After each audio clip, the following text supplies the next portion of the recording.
Then I can sit from the upper door and the lower door. Okay. This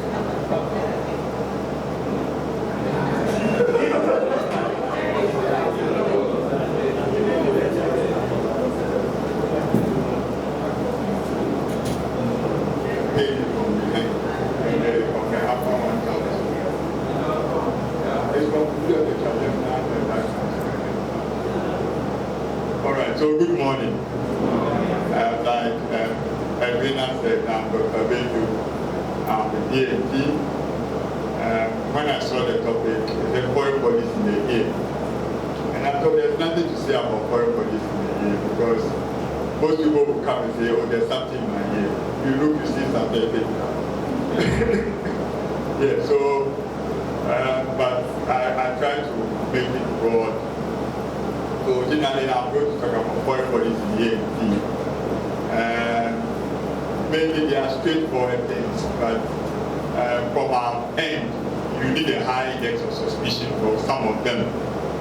So the import is not to teach you what to do, but just to make you aware that you have to think about it early enough to do something about it. So my picture didn't come up, but the commonest thing we find in the ear for which people have sensation of something in their ear is wax.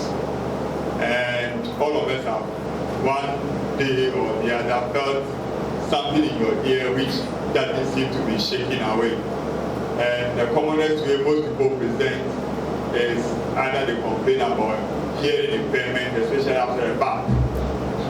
So water goes into the ear and then they start complaining about they cannot hear, they come to us. And then you have persistent itchiness. And sometimes associated with the water going to the ear, the wax will imbibe the water, expand, and then cause pressure on the ear canal. Yesterday I'm sure they taught you, or they reminded you, not teach you. We are not teaching you, we are reminding you. We are reminded that the ear has two parts. The external canal has two parts, the body and the cartilaginous canal. The body canal has skin against what? Bone. So there's nothing cushioning it. So once there's an expansion, you get direct pressure on the skin and it's very painful. So most people present with severe pain in the ear.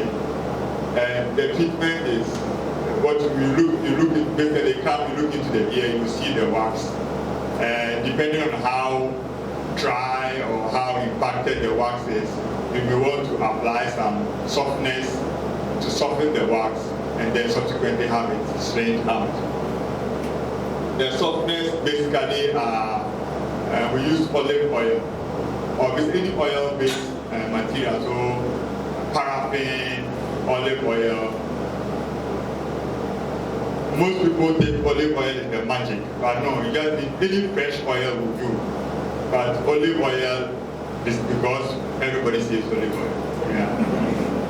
So we can use Spritol, but the problem with the patient, if you can use Spritol, the one he's used to cook already, you put it there. So you rather say fresh, not previously used oil, you can instill in the ear. And then copious amount, that might just pull the ear down, fill the canal, soak cotton wool with some of the oil and just put it on top. If you put the black cotton wool, just suck out the oil, so work down will be zero.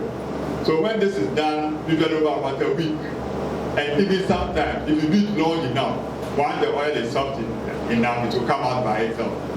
So some tricks personally I use when I'm bathing, I let a little water go into my ear, shake a bit, and then the smallest wax will come out. We advise against using cotton bud. The reason is that cotton bud, well, the cerumen itself is good for the body. It's what you call it? It's more like a protective mechanism in the ear. So it creates an acid environment which prevents bacteria from flourishing. So if you consistently take them out, you expose the ear canal to all those things we have around. And then you dry out the ear canal, which becomes more itchy. So then you tend to scratch, and then once you are scratching it, you cause micro traumas And I'm sure the consequence of macrotrauma you learned yesterday was otitis externa. So these are the reasons why we discourage basically cleaning the ear with cotton buds. The cotton buds were designed as applicators and not removers. So that is it. So once this is done, you can either suction out the wax from the ear, syringe it with Hutchinson's syringe, or micro suction, or even manually you can remove it gradually with a scoop or whatever tool you have. So my picture didn't come, but then this was showing a foreign body which is a bead.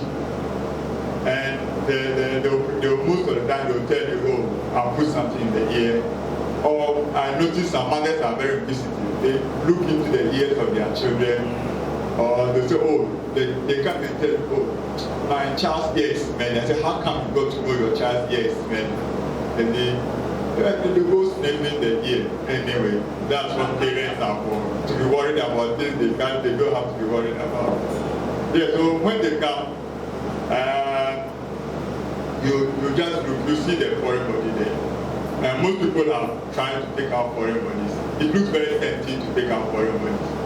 And the first thing you don't have to do is use a forceps. Because the forceps is the worst instrument, because most kids will slip and then they'll go further. And when they get into the bony canal, they get impacted and it becomes more difficult to take out. And sometimes we even have to go to theater to achieve that extraction. The best tool is a hook. So you need to have something with the hook.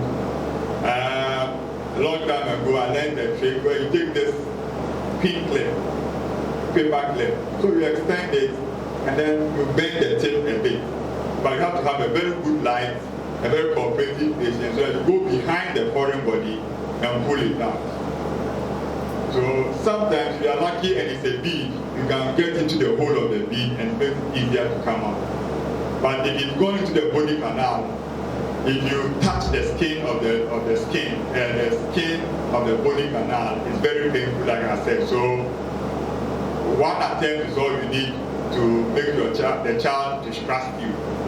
So you have to do it at one go. If you miss your first chance, you'd rather forget about it. Okay. So for some of us, they have to go and come a couple of times. But like when some of the foreign like the beak, if you oil it well enough, sometimes they will fall out by themselves. If it's not gone beyond the narrow point in the ear canal, but if it's the external ear canal, it will just drop off. And some people say, they'll come argue with you the next day that there was a foreign body there. You look at it, there's nothing. Just when we are falling off during the night. So these things can happen. But the safest way is use your hook, go behind it and come. Right, so now to talk about, these are inhaled foreign bodies. And in the course of about 3,000 deaths in the US, in our environment, we've not,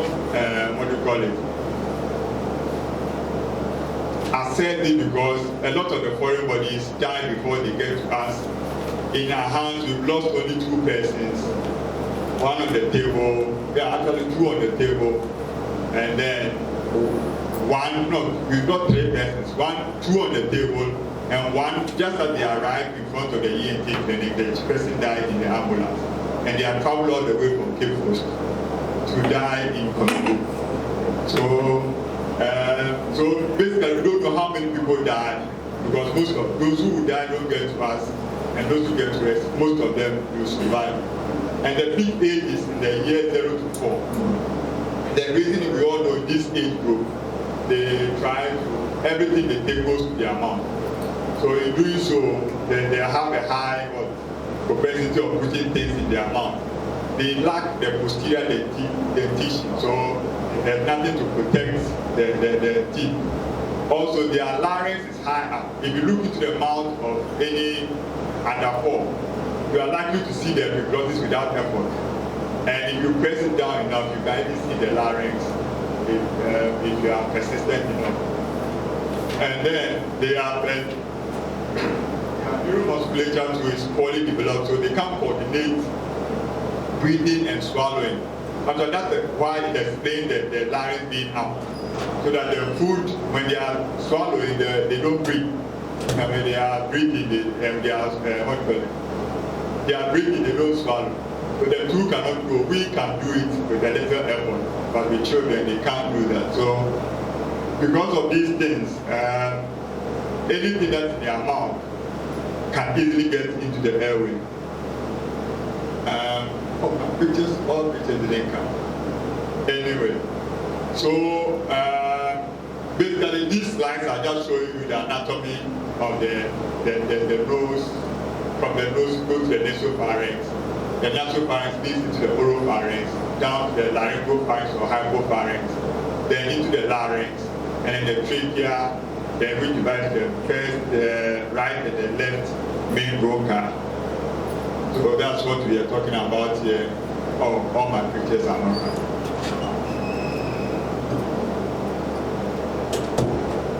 No, what's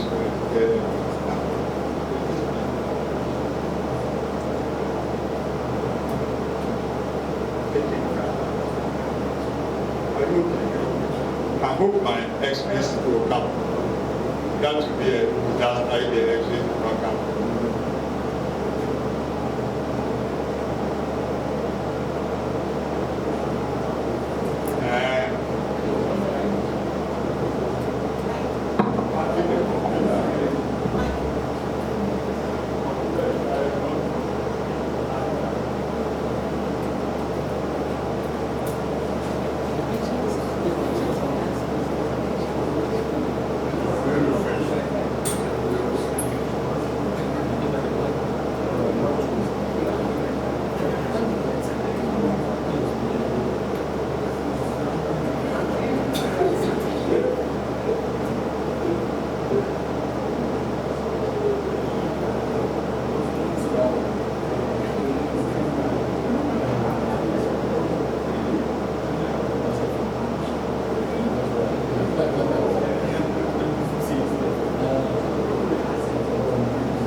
Thank you.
why it comes about. And this is the picture which we are all very familiar with. So that's the nose, the nasopharynx, the oropharynx, the hypopharynx. This goes to the esophagus, the larynx, and then the airway. And on the larynx, we have a trachea, then the right, and then the left main bronchi. So foreign bodies, anywhere we divide them into organic and inorganic foreign bodies. In the airway, organic foreign bodies are of importance because of two main reasons. One, over time they imbibe water and expand and become bigger. And then two, because they are organic, they excite inflammatory reaction. So these two things make organic foreign bodies peculiar in the airway. What usually happens when the patient or the child ingests and then inhales the foreign body? I'll tell you some interesting story. Medical students were examined and they got this question. They said somebody took a 50% coin. But it's English, so they will swallow the 50% coin. And they should management of this patient, so they are supposed to write the usual story. Then everybody was writing about inhaled foreign body. Those who didn't know what to write wrote inhaled and ingested. So foreign body was esophagus, foreign body in the airway. So more or less they get some marks. And most people wrote only inhaled foreign bodies. And when everybody asked them why they wrote those things, they said, oh, I told them that when the patient comes to you, you say 1 minute, and then we will say a criminal. You say 1 minute, oh, and if so, I told them that look, when the patient comes to you, say 1 minute, don't take it literally that he swallowed and go to the esophagus. It could mean it's inhaled the foreign body. So be cautious, direct, at least probe both aspects, and then make your decision. Because of that, they all took the inhaled foreign body and then so they failed that question and I was the one to blame for that. So anytime I get to this point, I tell them, I'm saying this, but remember when they say swallow, they swallow in English. Right, so when this patient, you encounter the patient, what happens after they inhale the foreign body, we all are inhaled or aspirated on liquids. The way you choke and the rest, that's exactly what happens. And then once the foreign body is settled, we get this quiet. Most of the time there's nothing happens. And then if it's an organic foreign body, if it's an organic foreign body, this is the period where it starts imbibing the secretions in the airway and starts expanding. It takes about, it depends on the foreign body, but we give ourselves up to about 8 hours for this to happen. When it happens that way, then once it's become large enough to occlude the airway, then the patient becomes symptomatic. So most of the time, the parents bringing the child may not have a clue what happened. All you realize that the child is in distress. And then, if the child is old enough to say, actually most of the time nobody tells you anything. But the safest bet is when somebody witnesses it. And in children, most of the time nobody witnesses it. So it's incumbent on the physician to be able to tease out some of these things. Some of the reasons you can say, some of the things that can lead you to do that is the acuteness of the situation. So if the child was very well, doing everything, then within the space of a few hours, severely obstructing, you already should be pointing towards a foreign body in the airway. And we call it the golden hour because most of the time, if you don't do anything, you are likely to lose the patient. I remember one pathetic one where she was 8 years old, somewhere in London, went to school, came back from school, went to sleep after dinner, and in the middle of the night wakes up obstructed. They rushed the child to Lekma because they treated like asthma. It wasn't working, so they referred to Kolego as status asthmaticus. We come to Kolego, the physics too started struggling, and somebody told, okay, let's call ENT. And they called both of us. So we all got there. Just as we got there, we took the history, and then we thought it was foreign body. Then the child obstructed. We intubated, but we intubated, there's nothing going down. So before we could say, yeah, we lost this girl. No chest x-ray. So, and this was like, all of this happened, the parents rendered around 8 p.m. So you know our system. By the time they went all the way, they go to it around 1, 2 a.m. And when we were also summoned, so by morning we're all going back, broken down. So that is how serious the situation is. And for us, if we think there's a foreign body, until somebody has looked into the airway and confirmed there's nothing, to go in. So the only thing is that now we have a flexible, scope. So when it gets to West and you want to confirm it, then you have to pass it. For younger children, you can do it up to like 2 years, you can do it. But then 4, 5 years old, they'll break your scope for you. So you have to do it at a GA, and then you go, if you go and there's nothing now, you can look for other stuff. But once somebody reads that suspicion of a foreign body, you have to exclude it. Sometimes, if it's a radio opaque one, you can see on the X-ray. So basically, from our data, this is quite old. This is like 2000 and something. So we actually updated it now. Almost 70% went to the right main was mainly because of anatomical peculiarities. It looks more straight from the trachea than the left, and 25 went to the left. The larynx, in performing this function of protecting the airway, catches about 10% of them. Most of them were peanuts, a few fish bones, and this was one of the mortalities we had. Only one person from our series. The reason was the right was collapsed, and then when he got into theater, doing the manipulation, the whole body migrated to the left, so blocking off the left. So basically both lungs were off, and then nothing we could do to sort the patient out. So we lost that young girl on the table. So we've gone through this already. Most of the complaints are not specific. And if you miss that history of gagging and choking, you wouldn't be able to get something that will lead you to it. So it's your suspicion that should lead to your making a diagnosis. If it's in the larynx, the patient will be hoarse, so maybe that will give it away. And then also, if it's the trachea too, they may come in kind of. But the problem with that is anytime they breathe, it might go up and down, and sometimes make it difficult for you to really catch it. Because it's one time it's obstructed, the next time loose spine and all those in between. So depending on where it is, the suprasternal, subcostal, intercostal recessions.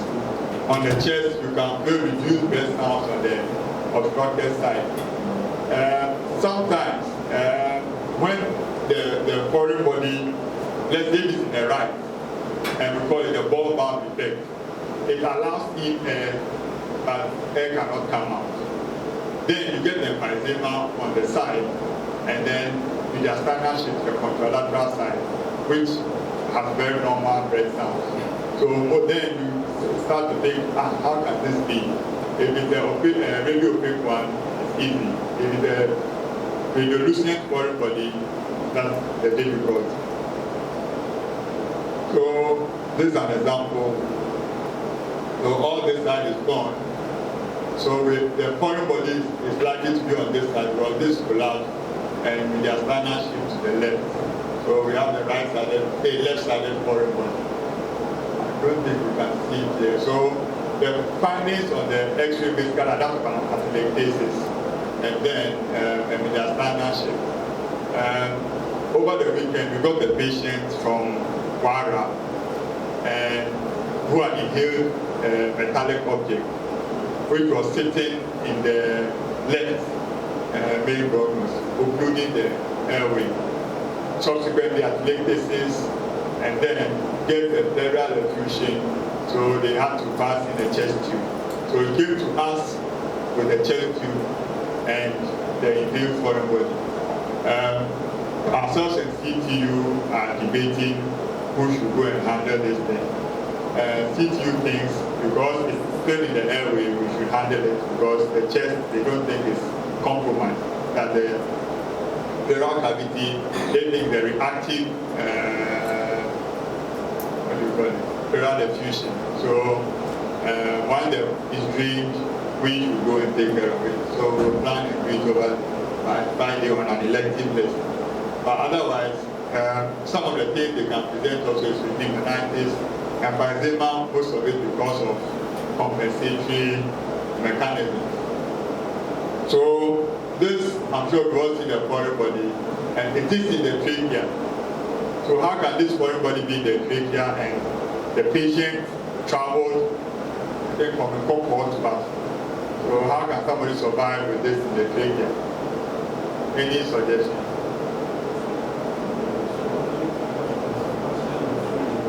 Oh, this is the airway.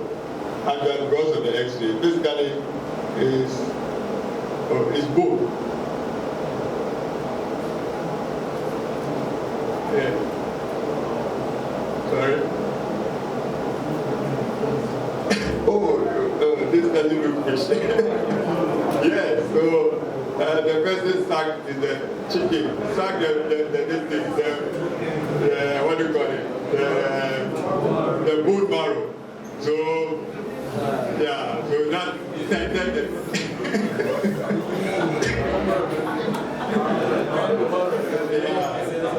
So then I want for the so some bad have some habits can have positive yeah.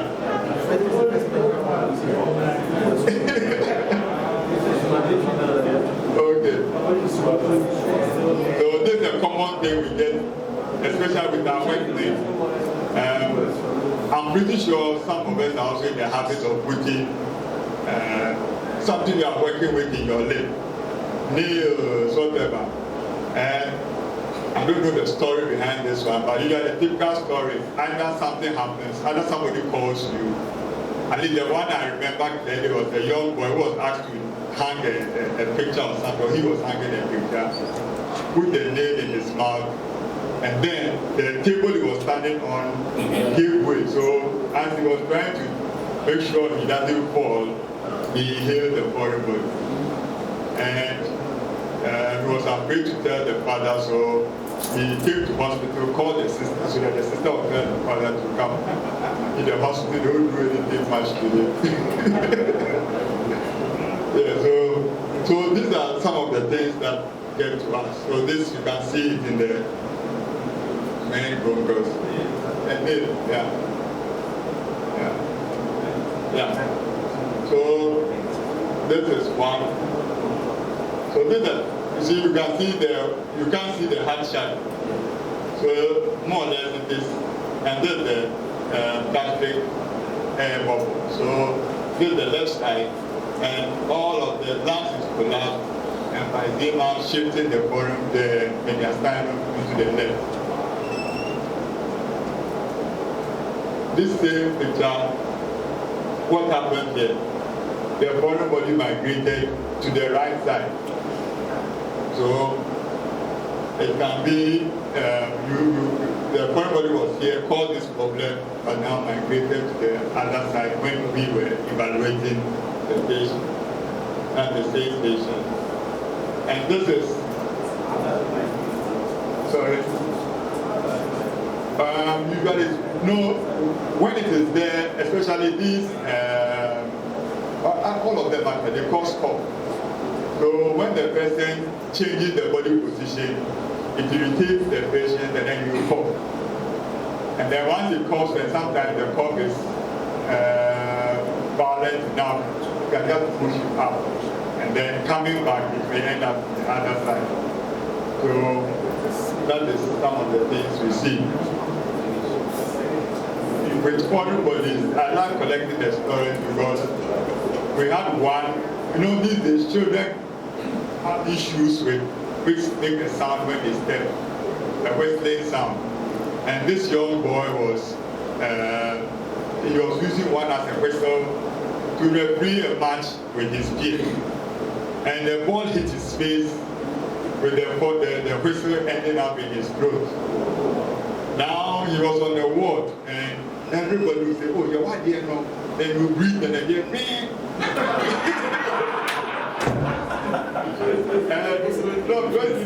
Ghana, there's air going in and out. Basically, nothing much was happening. He was just thinking.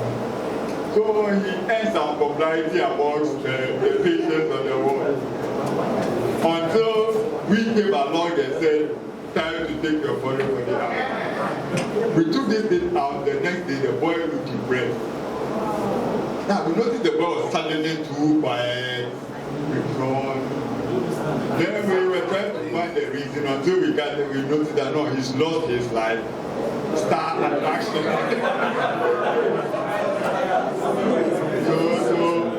so it was unfortunate, but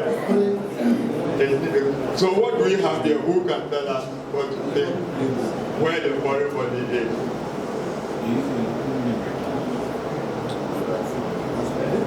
This is the foreign body, but that is the higher bone. So it's not the piriform bone now, that's the trachea. So it's caught up in the vocal cords. And if I say the P, then who is likely to be the oh, but you have to be kind to sleep first, so the apprentice is yeah, so and this is one. Can you see the foreign body? The spring in the pen. So this was there for about a month. And then the father came saying the boy all of a sudden was hoarse. And I tried to do an indirect, you didn't let me do the indirect. So then I said, you should go and do an X-ray. So they went and came back after 2 weeks. When they came back, that was the picture we have there. And this was in a private facility, so we referred him to Kolebu. He comes to Kolebu, and then the father was now saying, oh, do it for me. I said, you went away 2 weeks to take an X-ray and you've come back. Why do you want to rush us to do this thing? We can take our time and do it. So this just will show that in the larynx, the only symptom you find is hoarseness. The airway may not be able to tolerate a lot of activity, but shouldn't be too bad. And you can, over time, just handle them. So this is the bones one. So that's the fish bone in the larynx.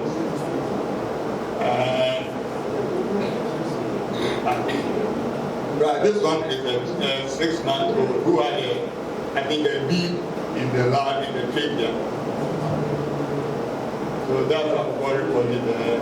That's a foreign body. And that's the bead which is here just under the vocal cord. That's the level of the vocal cord. So that's the bead, yeah. Yellow.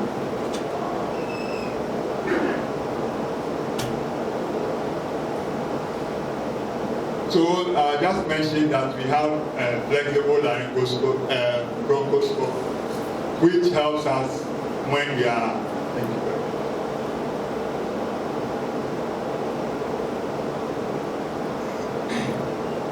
Which helps us when we are having difficulties making the diagnosis. And this is the case in question. Oh, sorry. So comes and that's the foreign body down the trachea, which we saw on the flexible bronchoscope, and then further went on to take it out here. I don't remember this picture, but basically it's one of those we have imagined. And this is you can see the foreign body. It's a tubular, corrugated tube. So treatment, depending on where it is, you do a direct laryngoscopy, rigid bronchoscopy. If it's, some of them, over a prolonged period of time, they get encapsulated in granulation tissue, and we are unable to take them out. So then that goes to CTU, where they do a thoracotomy and then remove the foreign one. So most of them, the problem we have is delayed diagnosis, and the consequences of that is the pneumonia, the atelectasis, granulation tissues, and this comes with this associated increased morbidity, because with the pneumonia, obviously they might end up in children's blood, and even a lot of the time, some of them have been treated repeatedly in facilities. So, and they will come and they'll tell you, oh, they've been having a chest infection and they are treating for a long time.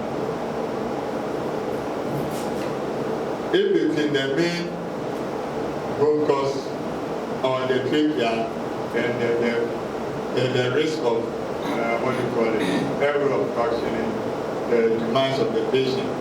We've talked about migration to the contralateral side with a possible abrupt compensation with fatal consequences. So post-operatively, because we can sometimes traumatize the airway, they have post-stridor difficulty breathing.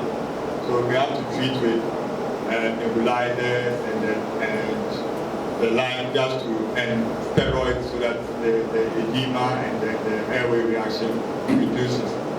The scoping, because you scope behind the heart, sometimes intra-orbital transfer the arrhythmias and bradycardia when working in the larynx. So we remind ourselves that toys and the rest, they are not suitable for children under 36 months. A lot of our people ignore those warnings, but we should reinforce these things. This is a picture of a child in respiratory distress from an inhaled foreign, which was taken out and was happy. Now, what is this picture? And where is the foreign body?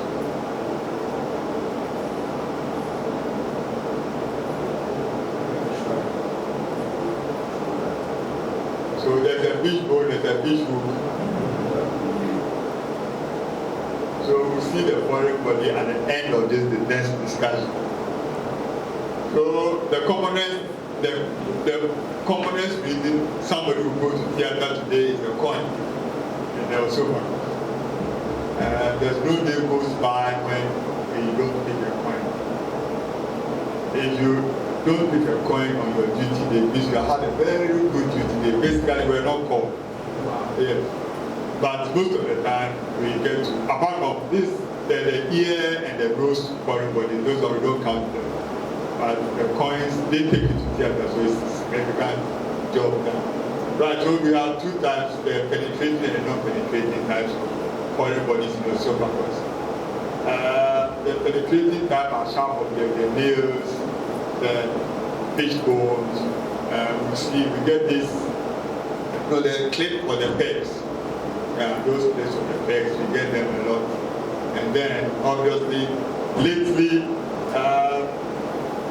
these batteries, they are like almost, they don't come like every day, but at least once a quarter you should see this battery. So, and then the commonest one being the coins.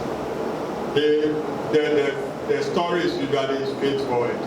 Most people will tell you the child has swallowed a coin. But at least over the weekend, we got this mother who came with his daughter. They were having repeated chest infections, so they were going to clinic, they were treating them, and she was saying like almost every 3 months the child has to take antibiotic or a cough or something that caused the chest infection. So at the last place they visited, the physician decided to do a chest x-ray, and then there was this coin sitting in the sofa. Then the mother says, she was at a loss, but then they came.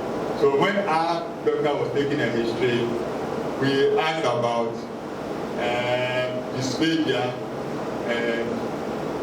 In the history, the mother said 2 years back, this girl has stopped eating like solid food. So just was going in for this vitamin, malt, cocoa, a little effort, you take some oats or some Cerelac. So that brought home the fact that this must have occurred 2 years ago, and then the child like stopped taking solid food until, and as a consequence, they get respiratory symptoms. So because they aspirate over time, they develop aspiration pneumonitis. Then they are treated for it with antibiotics, and just give yourself 3 weeks, 4 weeks, 5 weeks, because, and that cycle went on for a while. This child had lost weight, though the mother herself was in long being, but obviously the child had lost weight. So please, a reminder, but most of it is our patients. They don't go to one place and they don't get seen by one physician. So it's difficult to follow somebody up and say, oh, why are you coming so often with this? But then in your evaluations, anybody who has repeated chest infection, let's think about foreign bodies if they are in the right age group. Yeah. So most of them, you can they in the acute phase, most of them will be pulling saliva. So the adults will be spitting it out. The children, they will just keep the saliva and then to be pulling in their teeth, just because they can't swallow. And your radiogram will give the foreign body away. What we realize sometimes is people, when they are repaired from some of the facilities, they'll tell you that the doctor said I should go home and watch the stools to go down. Yes, some may go down, but most of them, if they get to you with a foreign body, it's not likely to go down. 5% will go down. 10% in an older child, 8, then about 20%, 50% not likely to go down. So when they come, we rather should encourage them to come early. The problem with the foreign body staying for long is pressure necrosis on the esophagus. And we lost a child this year from Liberia. The foreign body had been there for like months. So when they came and we took out the foreign body, there was this necrosis of the wall, and we passed an NG tube. We tried to, she developed respiratory symptoms. Subsequently, the infection went to the aorta, and then one horrible early in the morning just ruptured the aorta and then poof. So they had been in hospital close to a month. But then, so those are the downsides to keeping the foreign body for too long. It makes the efforts to solve the problem sometimes unrewarding. So this is the apprentice seamstress who got the needle in the fire. I showed this picture because in one of our tutorials with the students, I don't know where they read, but say if you see a foreign body in this plane, it means it's the airway. And if you see it like this, that's round on the chest, for AP, then you see it like this, then it's the esophagus. So I kept this particular picture so that they will see that it doesn't matter. You have to, well, they were trying to convince you that you don't need a lateral view to convince yourself where the foreign body is. But we teach that you need an AP and lateral. So that the AP will tell you, yes, there's something there, and lateral will take away the what? You can clearly see the airway from the esophagus. Here, this is an atypical picture because most of the time you see the airway separate from the esophagus on the lateral view. Just like this one, you can see the lateral view, the airway is there, and the foreign body is in the posterior pharyngeal wall. So, taking it out is from esophagoscopy and removal. Some of them, I didn't mention, we have a lot of dentures to coming in. People go make dentures. They are supposed to change it every 2 years. But you know, the cost involved, we won't spend money once the denture is in place. And some even the dentures get broken in parts, but they still keep, if the larger portion is there, they will keep it and then throw away the broken bit. And the typical picture is either they wake up in the evening to take their medications, they throw the tablet and it goes to the denture into the esophagus. So they come, we do esophagoscopy and take them out.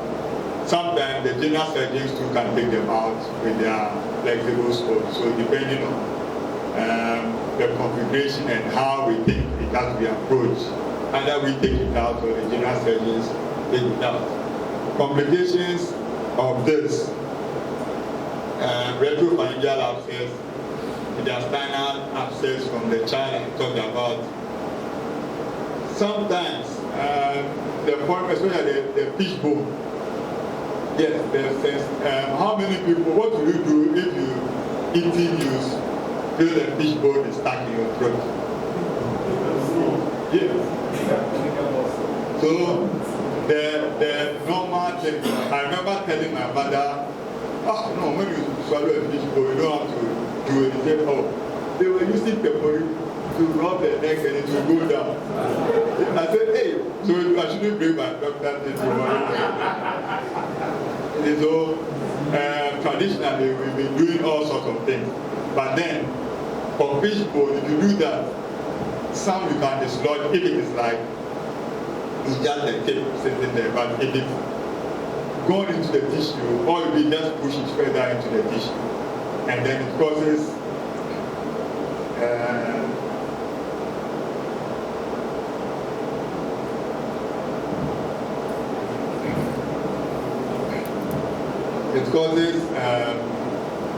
an infection, it excites a reaction. Sometimes the body organizes the foreign body if we are lucky.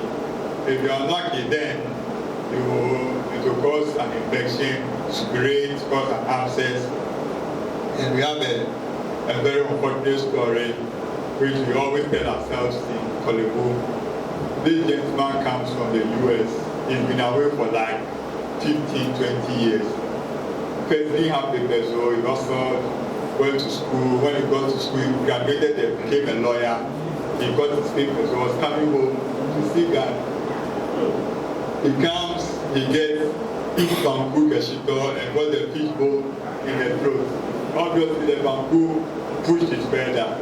He travels to the north because he was sightseeing. Then he starts seeing blood, vomiting blood, so he rushes back to Accra. Somebody, hematemesis, what do you think of? Upper GI bleed. So he was on the general surgery ward. So this guy bleeding settled. And they were waiting that the next day they were going to do a flexible scope to see what is happening. The night he goes to the toilet, he didn't get back. They went to find him in a pool of blood. At PM, there was this fistula between the esophagus and the aorta. And the fishbone was there. After it wasn't there at that time, but then they could see the communication between. Oh, that is so the difference let me go where the ones to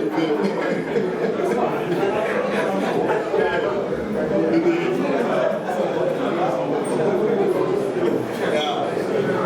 So you can't run away from them.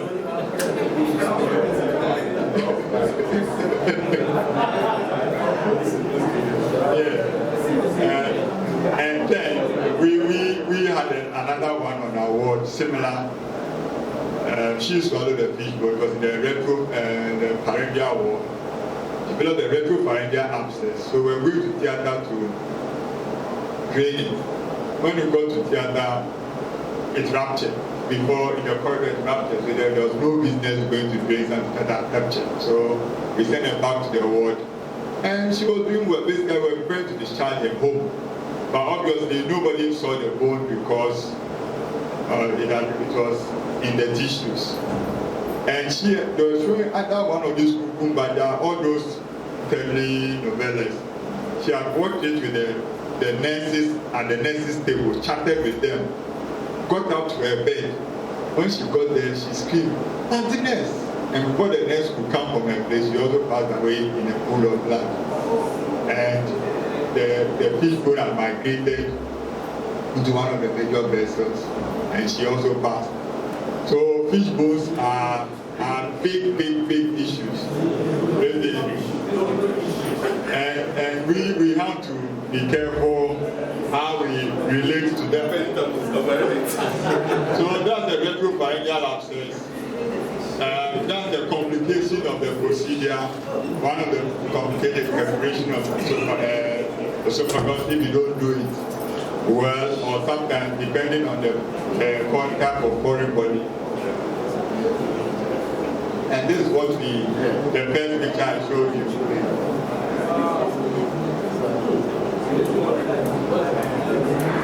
No, I hear it's for crocodiles catching.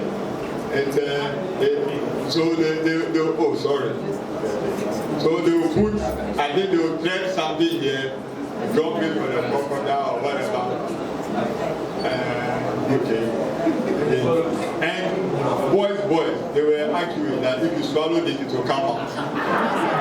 And then one boy swallowed it. So one Sunday after we ended up at hospital, swallowing the whole day. No, you have to open the neck to take it out. You can't, if you pull it, the hooks will just tear everything out. Good, so thank you very much.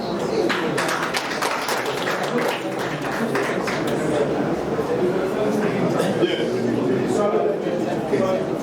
Come. Yes. No, you come sometimes.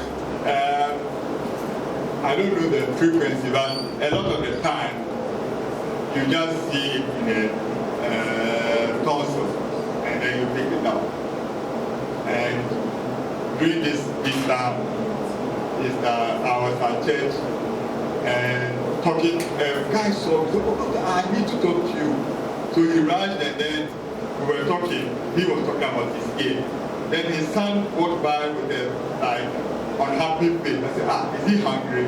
So during the next. The guy said, oh no, a fish bone, since there's a fish bone in his throat. You should wait and when you get him, I'll give you some fruit to swallow. He's worrying me. I said, no, that's serious, let's go. So I just looked into the throat and it was in the tonsil. So we just went to the hospital, took it out. And then when he explained to the father, he said, hey, so for him, I think his ear, he forgot about his ear. Yeah, so actually the advice is, you have to come, somebody looks at it. X-ray, yes, but if it's the tonsil, most of the time you will see the X-ray. You believe it's like down, hypopharynx, esophagus, yes, that you see. But tonsil, somebody has to look at it. And then we get people who is at the base of the sound. So sometimes they say about you can pick it up. One person, a very important, a very famous person, sang. He came and you could see, they didn't want to go to theater. So we had to struggle. You can see the fish bone in the fish, just between the epiglottis and the tongue. But you can't pick it because he was a bulky person and it was crowded in the pharynx. So in the end, we had to go to theater. When we go to theater, the bone wasn't there because anesthetist was suctioning all those places and he sucked it out. So one, he didn't want to go to theater, ended up in theater, but still didn't find the bone because it had been suctioned out. Yeah.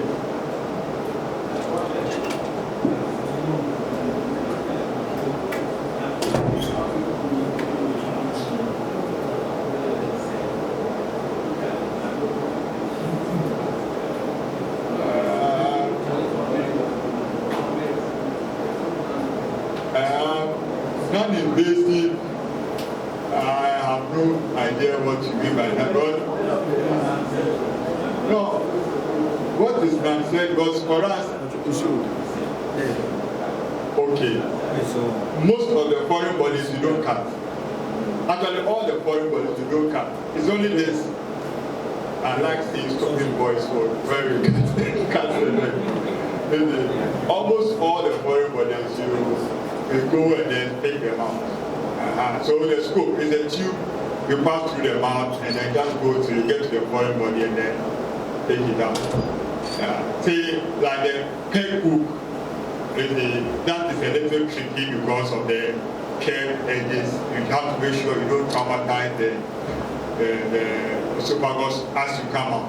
And those are the only reasons that we get concerned.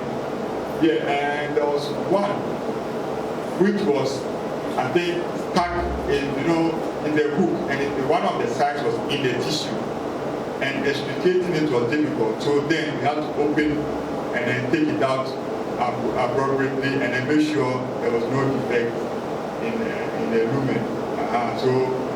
But most of them we just go in, take it out, and then sometimes the anesthetists can take them out.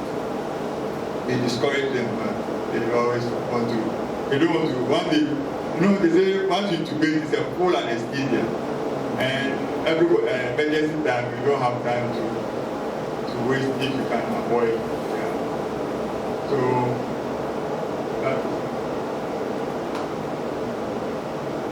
yes,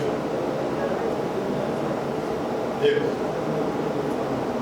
right. So, direct endoscopy is straightforward. Like we are looking at what you are seeing, and then though we use a tube, we just put the tube in the mouth, looking through the tube, and then see directly at the larynx, so you can have access to the larynx more like direct. The indirect, you are looking at the larynx through something, and usually it's a reflection in a mirror. So we reflect our light onto the mirror, and then we take the image from there.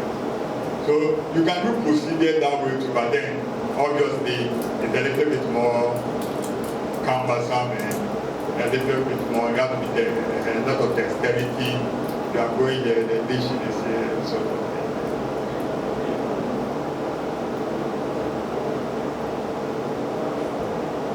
Is it the Heimlich maneuver? Yes, that's the Heimlich maneuver. Yes. Well, that is when you have inhaled, when you have a foreign body sitting on the larynx. And the idea is to create enough pressure to dislodge it. Yeah. It's something I say every topic can have to know how to do. I've not had cause to use it myself, but I'm sure it saved a few lives. Yeah. Yes. Yes. Yes.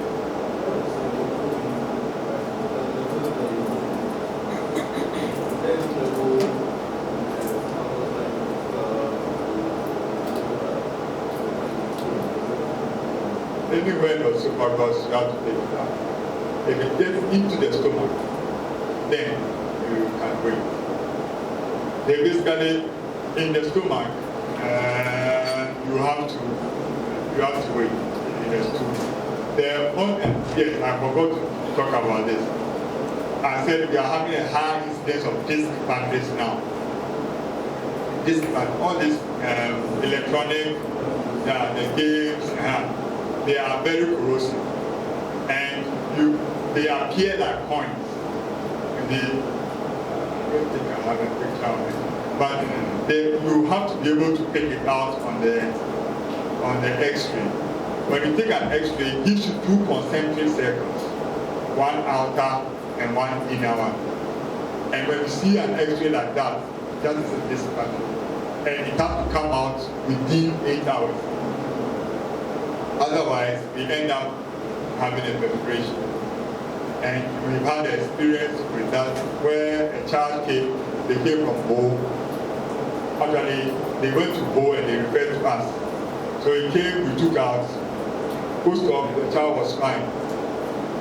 Then 2 months later, we get a referral from pediatrics that a child was, they took an x-ray and the child was aspirating the what do you call it? So he came with respiratory symptoms. So the child that was treating, and then they thought the child wasn't doing well, so they referred to the surgeons. And they did a barium swallow and they realized the airway was being swallowed, so they asked us to scope this child. So we scoped the child and realized he had a what? Tracheoesophageal fistula. Now, when the child was asked to go to scope, he said, "Oh, I've been on this ward before." So we went back, looked for her folder, and she had come with a discharge. And we discharged, because the post-op, we wait to see the perforation. There was no perforation. So we discharged them home.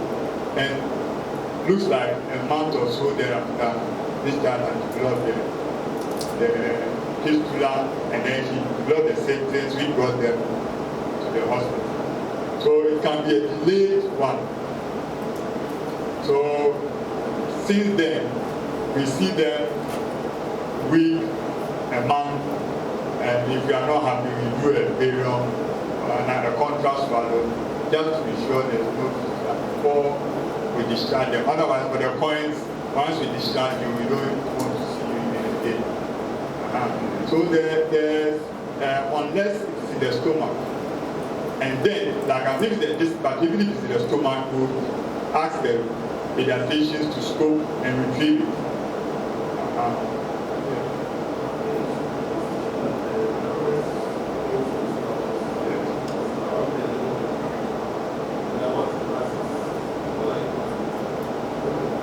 There are 3 constrictions in the esophagus. One is at the entrance, one is at where the left crosses over the esophagus, and one is at the entrance to the esophagus. So it can lodge at any of these 3 places. Yeah, but most of it lodges at the first one. And a lot of the time, honestly, sometimes you get to theater, and once the patient is giving a muscle relaxant, you go in and you realize the coin, you see the coin going. Oh, I've changed one. I realized that the stomach. I said, where am I going? No, it's disappointing to see. You've gone through all the effort to get there, and the mother's giving after the parents out. Yes, you see, they are going to pay money for it. That's one. And 2, you didn't come with the result. So it's not the best option. Yeah, but what can we do? So the advice is once that passed. Yes, once it is accepted this battery, anything that a coin, once it's in the stomach, is what through it. The only thing is that they go home with a specific instruction that if the child has any abdominal discomfort before the coin is seen, and they should observe the stools. So any discomfort before the coin is seen, they have to report and then investigate for obstruction. Yes, sir.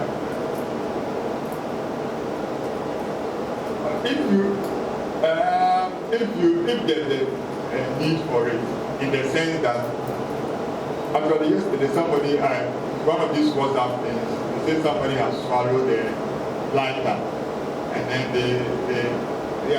and when they opened the abdomen, all sorts of, I think there were 2 lighters. I saw some metallic things. Yesterday I got it on WhatsApp, and I don't know how, but it looks like a genuine because they were in theater scrap, they are opening the abdomen and all those things. For us, at least in Kolebu, if we have to chase it, then we'll just use the flexible and the upper GI endoscopes. They go and then they just bring it back. Yeah. But coin, it will always come down. The last time we used, either it's a denture or this one was a crown cork. After that one, it was going, and then they were chasing and entered the stomach, so they picked it from the stomach. So that.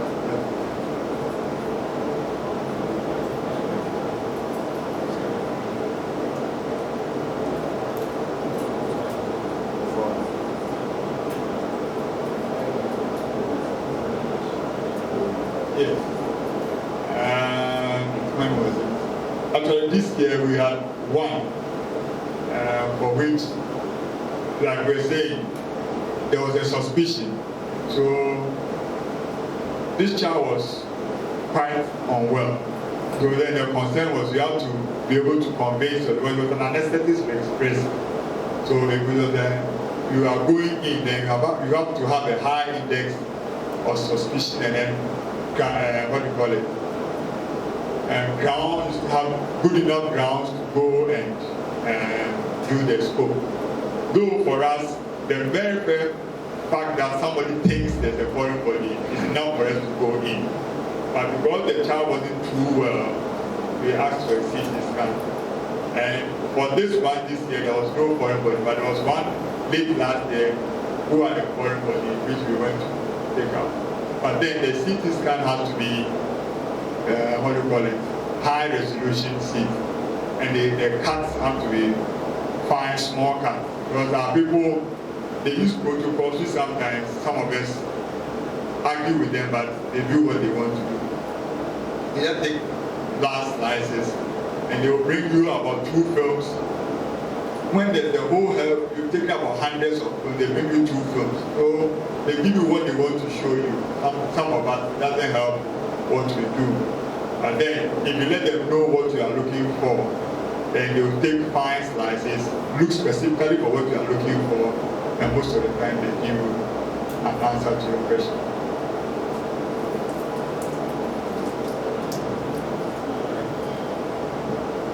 MRI, I'm not too sure. It depends on the type of foreign body. MRI does well with foreign body, say like soft tissue resolution. Yeah, so it's difficult. Maybe we will think MRI will be better, depending, but yeah.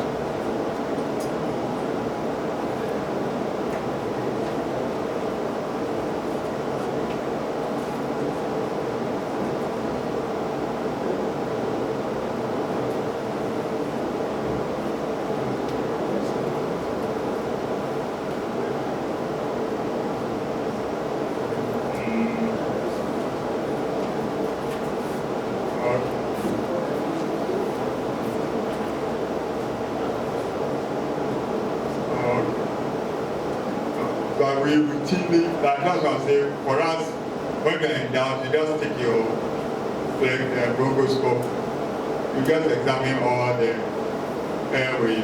If you don't see anything, end of story. If you see something, then I had one horrible experience, but it ended up well. This grandmother comes with a 2-year-old, thinking he had some difficulty breathing, and then they did an X-ray and saw this metal plate in the chest.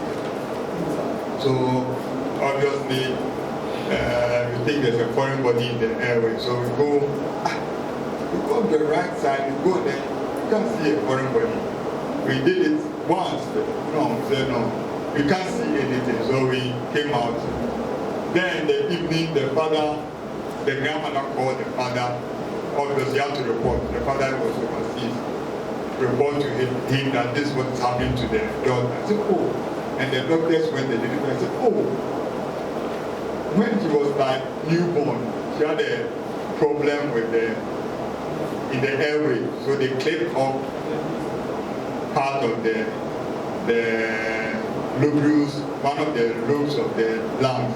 So that was the metallic clip in the airway we were chasing.